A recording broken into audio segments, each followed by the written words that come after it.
విరమణ కొనసాగుతున్న నేపథ్యంలో ఇరాన్పై మరోసారి అమెరికా దాడులు చేసింది.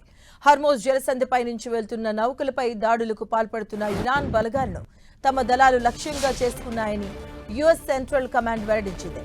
నివాస ప్రాంతాల్లో అమెరికా వైమానిక దాడులు చేసిందని ఇరాన్ ప్రతినిధి ఆరోపించారు.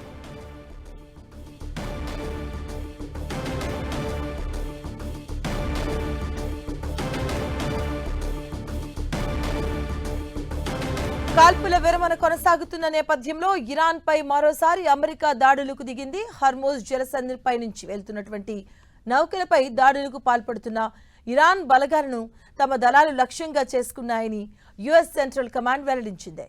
నివాస ప్రాంతాల్లో అమెరికా వైమానిక దాడులు చేసిందంటూ ఇరాన్ ప్రతినిధి ఆరోపించారు.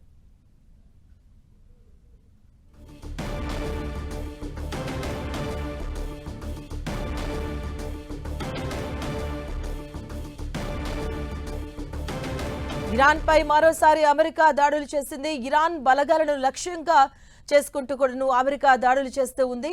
దానికి సంబంధించిన బ్రేకింగ్ న్యూస్ చూస్తున్నాం. దాడులపై యుఎస్ సెంట్రల్ కమాండ్ ఒక ప్రకటన రిలీజ్ చేసింది. అలాగే ఇరాన్లోని ప్రజలనే టార్గెట్ చేస్తూ నివాస ప్రాంతాల్లోనూ కూడా అమెరికా దాడులు చేసిందంటూ కూడా ఇరాన్ ఆరోపణలు చేస్తూ ఉంది.